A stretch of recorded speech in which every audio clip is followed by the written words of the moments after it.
Welcome to Stories of Hope. I'm Christine Hotchkiss. Each week I bring you stories that will inspire you, educate you, and give you hope. I want to thank my studio sponsor, the Motivated Mind Group, your global creative agency based right here in downtown Chandler. Now, usually I ask my guests to give me a little bio, but my guest wrote his own introduction. So I'm going to read it to you because this is going to be a fun and a hilarious interview.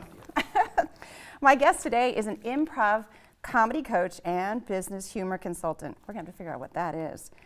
Whose mission is to help people of all levels and ages exercise their creativity muscles, funny bones, I like that, and cognitive skills while embracing their own uniqueness. That's a great word. This is something he has done since graduating from ASU. Way to go.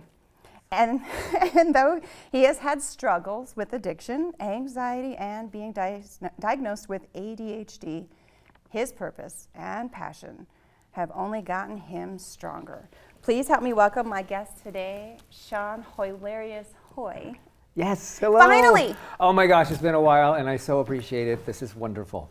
I love it. I am looking forward to this because it's been on the calendar for almost a year and a half, but who's counting? No, not me. No.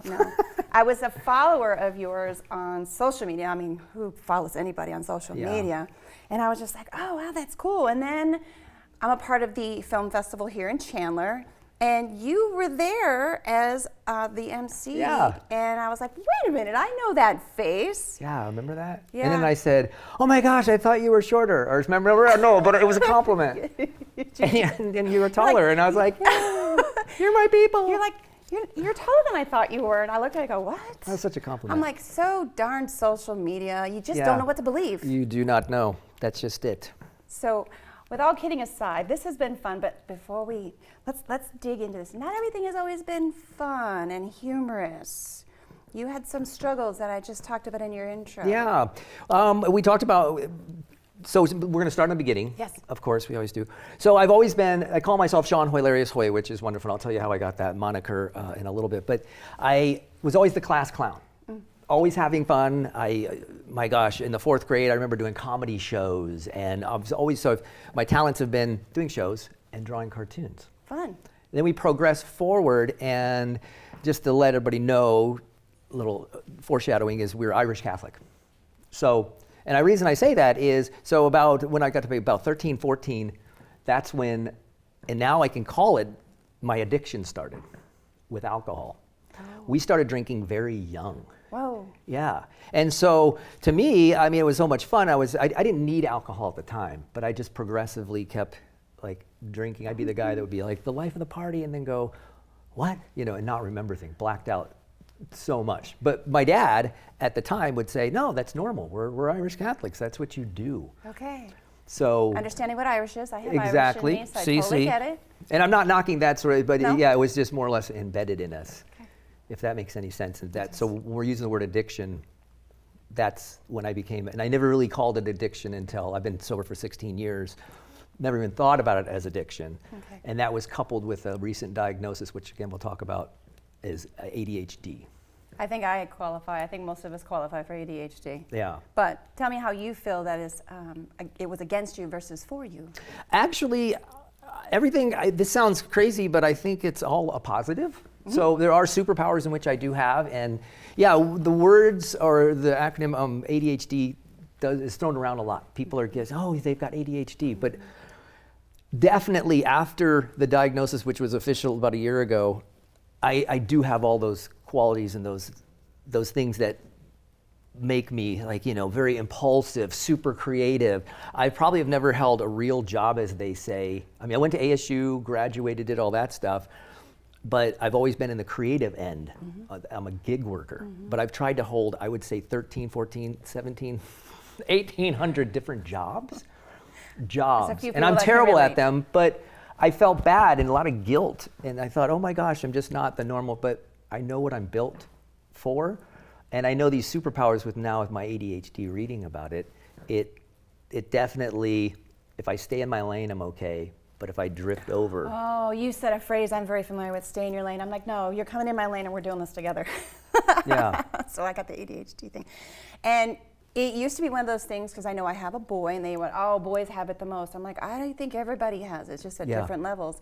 And so with not understanding what ADHD was when my son was younger, he can't drink this beverage now because it just doesn't go for him, but Mountain Dew. Oh. I refused to give him any of the medications that they're like, oh, this is what you do. And I'm like, no, I don't do medications. Still to this day, I don't even take aspirin unless I really, really, really need to.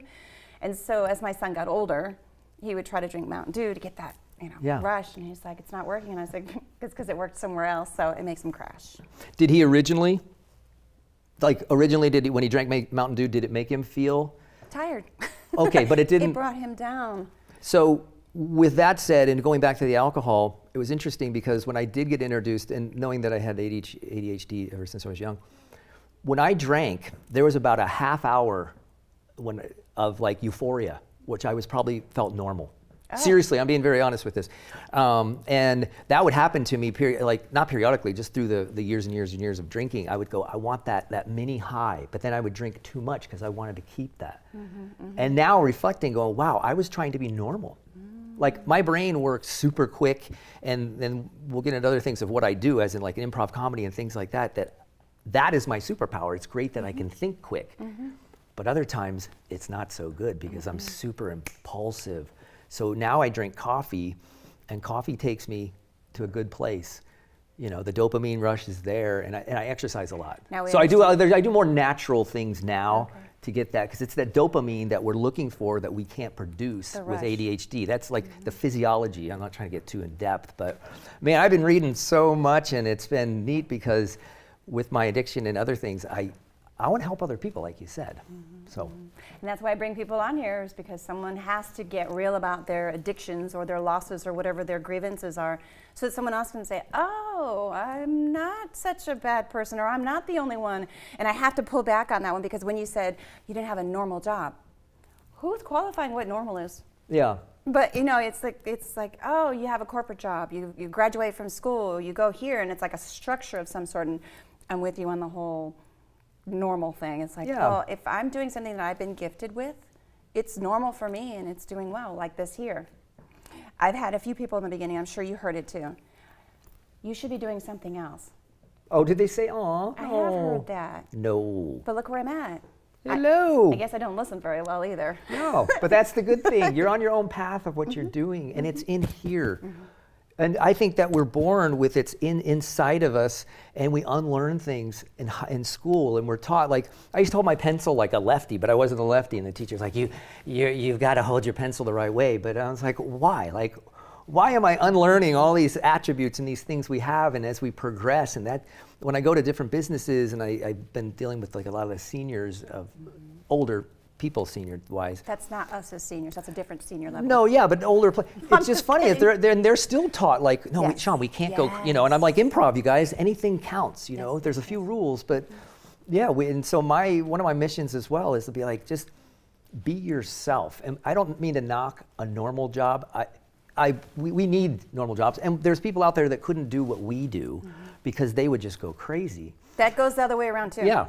I couldn't do that other people we would drive people nuts. And so a little history, and tell me if I'm talking too much. No. So a little history though with the normal job thing. So I went to ASU and I started in acting. And so class clown the whole time. I've always been a class clown. I was doing stand-up comedy at the time. And so I started, then went to broadcast. I was like, broadcast would be great, oh my gosh. And then they're like, you need a foreign language to graduate. And I'm like, okay, I'll go to communications. So I graduated with a PR degree, which was awesome. And at the same time, I was doing stand-up comedy, because I was gonna go to Hollywood and be a star, you know what I mean? Like, what up? And this guy pulled me off stage one time, and my energy was so high. I don't know if I was drinking or not, but he pulls me over and he goes, and this quote is great. Matter of fact, of anything that we learned today, this quote, I use it all the time for all different things. And he pulls me off the stage and he goes, have you ever done improv? And I was like, no, improv, I'm a stand-up comedian, you know? And he's like, you'd be great. Like, he goes, when you do things, and on even comedy and things, get them on the bus before you hit the accelerator. I have this visual. No, going, but seriously ready? though. Oh, go. But I tell sales teams and people that hire me, it's like, it makes so much sense. It's like, get them on the bus And lock Take them. care of them. Take care of the people on your bus. You're the driver before you hit the accelerator. Like sales teams, it's like, don't go crazy and go sell, sell, sell. It's like, be nice. And so then I started doing improv, and I did it for 12 years with the Oxymorons and started doing corporate entertainment, and it's been fun. It's your career. Get them on the bus before the accelerator. It's awesome. I didn't make it up, somebody else did, but I love it. Oh my gosh. So those were your struggles I'm seeing. Yes. Okay, and you said they made you stronger, obviously. So now you have alluded to a few things on what you do, but I do have a question. Yes. What is a comedy coach and a business humor consultant? So comedy coach, I utilize that as, like I said, I've taken this improv to the next level of what I think by myself. I mean, there's, like I said, I was with the Oxymorons. We were in Scottsdale. We had our own place. And Louis Anthony Russo, awesome, God bless his soul. He was a great teacher, taught many of us in the Valley that are doing improv. And after shows, people would come up to me and they'd say, Sean, you know, you were really funny in the show. Could you come to our company meeting and be, you know, a 6'2" chicken, you know? Like, seriously, we got a chicken suit. When you come, we'll pay you $200. And at that time, I'm like, you guys will pay me $200? Dude, I'll do anything for $200, you know? So it evolved into that, and I go do it and walk around, and the gag's over. And it evolved into what I call customized corporate entertainment, where it's like, you guys, let me, like, talk to your staff. Like, let's customize your message. And usually the CEO will go, well, pretty buddy. And I said, no. I would always say, get your secretary in here. Your secretary knows everything that's funny. Nothing is funnier than the truth, you know? And so so I call myself a business humor consultant because I add to their businesses, but I say, how can we use humor as a tool as opposed to, pull my finger? And I was thinking, how does humor, when you're in an atmosphere of the norm, the corporate world where they're supposed to be structured on how they're thinking, how they're selling, and how they're promoting, where does the humor come in there so they don't get stagnant or they find like a joy in what they're doing? What is it? Humor in, maybe it could be their message. People love humor. I mean, the benefits of humor and laughter are so vast, and now they're studying more, like me dealing with the older population, the seniors.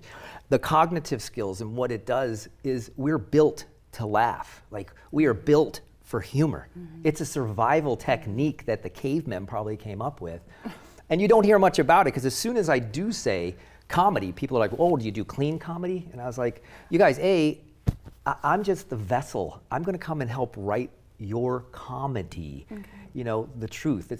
But it's funny, as soon as people hear the word comedy, they think like, oh, it's just going to be a slapsticky. It's like, no, we all laugh. We like humor. It's fun, you know? So I've actually seen you in a couple of different things that we have crossed paths on or done together when it comes to the community, and it has to do with seniors. You've alluded to it a few times about seniors. Help me and help everyone else here understand, how do the seniors get an advantage or have an advantage to your improvs? It's pretty massive. So I got into more of the seniors and the older population 6 years ago when a buddy of mine called and he said, hey, you want to come and host Love and Life magazine's expos? And so I was like, Love and Life expos? And it was like 55 and up, you know? Like, at that time I was like, I don't know how many years ago that was. I was like, oh, those old people, you know? And now we're... And now, yeah. We won't tell people our We're ages. those old people Our now. ages, but bless our hearts, we're still kicking. So I would go to these, and I did the same sort of thing, and I would just host it and run around and talk to there's 150 vendors, we do entertainment, little people come and speak and talk, and I just learned so much about how the older population has such a great sense of humor. And they would see me and say, hey, we heard you do improv. Could you come to our retirement home and do improv? And it just has evolved into, you know, people, it's a workout for these guys, for their brains, because they don't do that. Normally they're playing bingo, and then I've got them up on stage, and then we're doing a spelling bee with foreign words, and the audience tells you, like, so everything is off the top of your head, and I tell them, stop thinking. I work with autistic groups, and these guys are awesome at it, because it's like, what's on the top of your head right now? I can't say it. And I'm like, you say it. Kool-Aid, you know, and they're like, beautiful. Okay. So I work with all sorts of people. So it's kids and it's seniors. Kids, seniors, I'll go to ZipRecruiter, I might do one day, then I'll go with the Architempe, which is differently abled people. The next day I'll be somewhere else, and I use the exact same, I don't call it a script, formulas, exercises, always different, always quick and fun, which is perfect for my ADHD. But it's perfect, but it's always changing. It's never the same. Giddy. That's my Kramer in. I don't know about. I know the name. I don't know. I know. You know I what, Seinfeld? Talk about comedy. I know Seinfeld, but I'm going to get you a TV. We're going to buy you a TV. I'm the person that goes out there and enjoys living life and meeting people like you to learn more that I don't have to sit in front of a TV and watch someone else do it. I have a real life interaction that I might have to do. I have some homework to do. No, but you're doing it. And then this is good. So, okay. Just fire the questions away. Well, there you have it. There's our comedy. So now, being the consultant and a coach, do you actually charge for that, or just the entertainment? No, I definitely charge for the group. Like if I go and say, hey, what is your? Usually they want me to be part of it. So if a corporation comes, and like with ZipRecruiter, they called me and this is funny. So I have a background in bartending. Go figure. I don't drink, but I bartend. So what I found out, these guys would be like, hey, we want to do an improv show, but these guys cannot speak like in front of people. I'm like, but it's the sales team. So in that instant, I did like a little, got some information, did a little MC thing. Okay. Made mojitos, fed them the mojitos, and then we did an improv show. So there's that sort of thing. And then other people would say, hey, we're doing a big, the other day I was, sometimes I'm a cowboy because I do have a fake mustache now. I invested in a mustache. Where they're like, hey, we're doing a Western. Here's what we have. Here's the scripting. And I'll rewrite their scripts. And then, like the CEO wants a joke here and I'll inject a joke. And yeah. But it'll always be personal of like, okay, what would the crowd think is Do they funny? give you something in advance of what they're looking for that you know how to help them with usually their it's mission? it's the formula. They'll give me the formula if they want, and then I'll just inject, and then usually I'm the MC and come up with some different sorts of things. And then I always ask for half down. That's the key. Now, I not just followed you on social media, but you also have some artwork.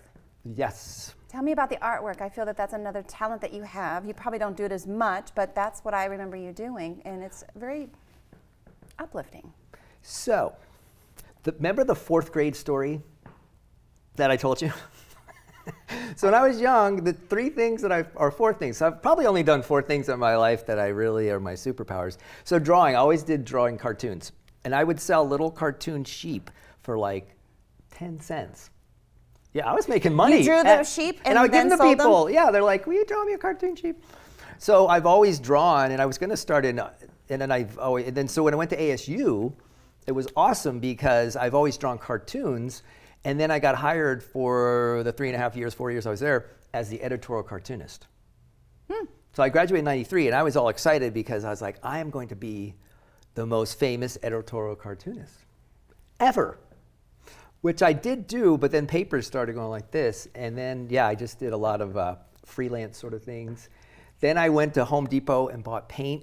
And I started painting just fun little paintings that you might have seen. But stories, because now you have stickers that have some fun things on them. And then the COVID-y thing started. Oh, I was hoping we would go there. But you know what? That's never going to leave our lips. No, hold on. There's a beauty to this. Of course. Where there's threat, there's opportunity. Yeah, absolutely. So people were stuck in their homes, not all of us, because there was a world out there. Hello. So people be like, I'm stuck at home. And so I just started drawing up stickers, send them away, I get them printed, and then I would just say, hey, what's your address? And then I would just mail people stickers with a little hand-drawn card. And I did a bunch of that, and then a friend of mine hired me to do, I don't know, she wanted some cards, but she wasn't afraid of the COVID thing. And I ended up painting murals at her house, like all during COVID. I remember seeing that outside on her patio. Yes, she's so awesome. That. So I did like 3 of those. And so I've always done that. I've either done like the performing or the art, and it's balanced me. Woosah. But now you had your stuff in an actual gallery for a short time. Oh, I'm a big shot. Do tell. I had it at Exposed Gallery, and I've had, I don't know, I've probably done like maybe over my life period, like 250 like different shows, like art shows and things like that, and selling my art as well. So it sounds like I'm all over the board because of the ADHD, but I normally do those are that balance me. So I don't mind sitting in like, can I say boxers? Yeah. I can say boxers on TV. So I might sit at home and just be drawing my little boxers one day or painting, and then the next day I'm up on stage in a tuxedo announcing, here he comes up to the stage. It's been fun. I love my life, and I love the struggles in which I've had. So that's where I help people that drink now. I stopped cold turkey. July 7th, 2006 is the last time I ever drank something. Congratulations. And I stopped. I was bartending at the Four Seasons at the time. My life was just going terrible. Like alcohol, definitely. That was the stage when I was not drinking at work, but enough where I'm going to get busted. And that was my 4th DUI through my life. Wow. So I'm not trying to crush the party here, but it changed my life. They kept me on because I was just like, they're like, you're always late, you're always this. And I got Employee of the Month 3 months later, Employee of the Year a year later or whatever, or maybe up for it or something. I always tell people I got it, which I don't know if I did, but I don't know if anyone's going to check. But I was nominated for Employee of the Year. Okay. Can we just say I got it? Yeah. I think a lady in laundry got it, but it's a big place. It is. So yeah, and then I don't know where the story's going, but that's where the DUI thing, and I went to Tent City for 3 weeks. A lot of people don't want to talk about stuff like that because they feel there's a shame. But you know what? We all have a story because I have one of mine. I know what Tent City looks like too. Oh, good. See? So no one's excluded from anything that they've done wrong. It's what you have turned your life around to realize that those were the things you needed to change. Yeah. The perspective, when your perspective changes, that all the cliches we heard growing up are so true, and with the drinking and the ADHD. And I'm a tough love person because so people come up and say, hey, will you help my brother? He's drinking, you help this. And I'll call them and they're like, no, I want to stop. I love my kids. I'm like, no, you don't. Like, you might, but dude. Like, what was the turning point that you actually decided to cut cold turkey, which is a very difficult thing on any addiction? Yeah. Just the same old, same old. You know, I utilized my charm and would get away with stuff and drinking. I was very fortunate but I always drew. I always worked out. I always had these maintaining things that I did do. And the turning point was when I was just like, look, you're turning into a real jerk. Like you're not Sean anymore. You're just this like, try to be a fun dude. And where they were taking a car that I borrowed from my friend, and I'm like handcuffed in the back. And I'm like, are you guys taking the car? That's not mine. They're like, yeah, we're taking it. Yeah. And it just, right, that, you know, if people believe in any sort of religion, this and that, it hit me. Like it struck me. I'm like, no more. I want to be a good person. Like, I want to be really where I'm supposed to be. And it's been so awesome. I've made tons of mistakes on the way, but they've been like really sobering mistakes for the last 16 years. It's been neat. It's been a neat journey. What's the Hoylarious part? Well, the Hoylarious part is my name, Hoy, and then you add Larious. It makes it more funnier, naturally like George Bush. Does that sound like him? I don't do impressions. So if he anybody's calls out me there and says that you did a bad impression, I'll let you know. I just don't do it. Oh, no, he's not even here. So that was another one when I was doing stand-up comedy. I would go back to California and here, and somebody did. They announced me. They're like, "This guy's wacky and it's Hoylarious or something." And so I just said, "Oh my God, I love that." That's it. And I said, "That's me. Could I use that?" And he said, "Yeah." I just said it. And so that came up, and so I knew I used Hoylarious. And it says it though. It says a lot. It does. Before I ask my final question, what is your favorite thing that you do with having found the struggle, gone through the struggles, identified what you needed to change, and then now what you do? And I'm going to hope that it's going to be something funny because that's what you're known for. You're What's looking your for favorite thing that you like to do, being the comedian or? Oh, as a comedian, you know. What I love to do and what is my purpose and that I want to carry on for the rest of my days, years, decades, centuries, is helping others. And when I say that, it sounds so corny, but I've said the word improv 962 times. Improv comedy has saved my life, and I love watching people and the lights go on, and I like telling people they can do whatever they want to do. Like, because everybody wants to be funny, and humor is such a good, powerful tool. It's like, dude, this is how you use it. Like the other day, we were doing this with an older crowd, and literally they were all tired, and they came up to me and they're like, we haven't done this forever since we were kids. And I'm like, we're still kids. Yes. We're playful. This is it. You just because you become older, it doesn't. don't lose that kid-like play. And so to me, that is my quest, is to just, and you talked about the drawings and I do stickers and drawings. It's like, guys, anybody can draw. You know, anybody can do stickers. Just do it. I'll guide you. Like when people hire me to do improv, they're like, "Are you gonna be funny?" I'm like, "No, I'm not the act. Your people are the act. You're the act. Okay. I'm not it. I will be your guide." Okay. So that's why I like to call myself a coach or a guide, because we're all humor. We got it in us. I am so glad you're sitting here. Now I can feel like I know that I'm not the only one, that I have an adult body with a little kid trapped inside of it. Yeah, we all do. Yeah, but there's so many other people that are out there that will be like, "Oh, well, you're an adult, you should act like," and I'm like, "I'm not sure what that means." No. There's a time and place for everything, and there's two things that I always have to have a connection to. Definitely comedy and music, because music has a message in it too. Yeah. And again, those are all those things, and I'm getting into the dopamine thing and the neurotransmitters and all that. There's so many different things that that trigger, but that's what humor does. It fills us with that joy, that natural joy that's in us. But yeah, I mean, I have people, I swear to you, that are like 96-year-old ladies that are just, they love to play. They're playing, they're having fun. Keep it. How many of them put their phone number in your pocket? It's a dial, it's a rotary. Rotary phone. Rotary. Oh, I love the rotary. I do have, I know for some people they don't know what that is, just like they don't know what a typewriter is. I do. Do you? I actually use a typewriter. Are you still? I don't, no. I don't. I even know what you're talking about, typewriter. Okay, so I do have one final question. And it's a question that if I only was given one question Oh, wow. to ask someone to think that I would know anything about who they are. I know. Drum roll. Okay. It would be this. What message would you like to leave everyone based on your journey of life? I would say listen to people, but most important, listen to you. Listen to your inside and don't turn it off. There's so much innateness inside of everybody. Yeah, I'm not saying break the rules, but just go with your heart. Go with why you're down here and hanging out in this wonderful world. That's what I would say.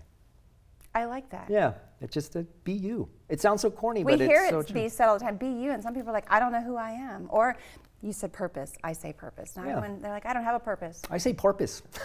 Live with a porpoise. He probably makes a sticker for that too. But that's what I would really say. I would just say, if you're out, just literally analyze those be you and just go with your heart. Always. Stop listening to others, and whatever you wanted to be in 4th grade or 3rd grade, I promise that's where your heart is.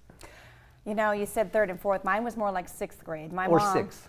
No, it could be 3rd grade. It could be 1st grade. Who's paying attention? Mine was 6th grade because I felt it was very traumatic. And you're a kid, everything that you don't want to do and that's uncomfortable is very traumatic. And as you get older, people are like, change is always going. I'm like, that doesn't mean I'm comfortable with it. Get comfortable being uncomfortable. As you get older, you learn different sayings. But in the 6th grade, my mother put me in this class, speech, to stand in front of a classroom. No. Oh. Well, I didn't know. Look at where we're all at now. Yeah. It was something that was already in there. She probably had no idea that was what I was going to be doing as an adult with a child still trapped inside. Yeah. That I would be standing in front of people telling whatever I ask questions or whatever I have to say for a message that people want to hear, like you doing comedy in front of different people. And the journey that you've been on, you could not think about that way, and yet it's guided you to there. And now it's just, it's beautiful. Absolutely. And you're beautiful. Ah. I mean, you're doing great. I'm proud of you. I really am proud of you. You're doing it. And so we're both just out there just telling people, tell us your story. We all have one. You don't have to make one up, and you don't have to copy somebody. No, and I'll go back with what you said as far as the answer is follow your heart. It already knows. You're fighting it, but it's always going to fight you if you don't just give into it. Yeah. It's your intuition. And it's there, and we do try to cover it up. There's a writer or a philosopher, Osho, and that's what he says. Some of his books is like, we are taught in the 3rd, 4th grade, and that's why I use that, is to unlearn. We unlearn things. It's like, go back. Learn it from there, your heart and your soul. I don't know why I'm whispering. It adds more of an effect when you whisper, though. With that being said, I'm going to thank you for being here. Oh my gosh, thank you. But you don't have to whisper it. I won't. Thank you. I appreciate your humor, you're being vulnerable Yeah. about some stuff that some people would be like, oh, I didn't know. And you're like, you do now. And that means that even though you make mistakes or you're not sure where you're going to be today, there is something that you will be here or in the future based on where you've been. And that's called the journey. Yeah. We all have a different one. Perfect. I want to thank my studio sponsor, the Motivated Mind Group, your global creative agency based right here in downtown Chandler. If you have a story you want to share that will help someone else on their journey, please email me to the address of stories@christinehotchkiss.com. And if you'd like to be a sponsor, you may also email me to the address of stories@christinehotchkiss.com. Until next time, everyone, I wish you well, and you take care.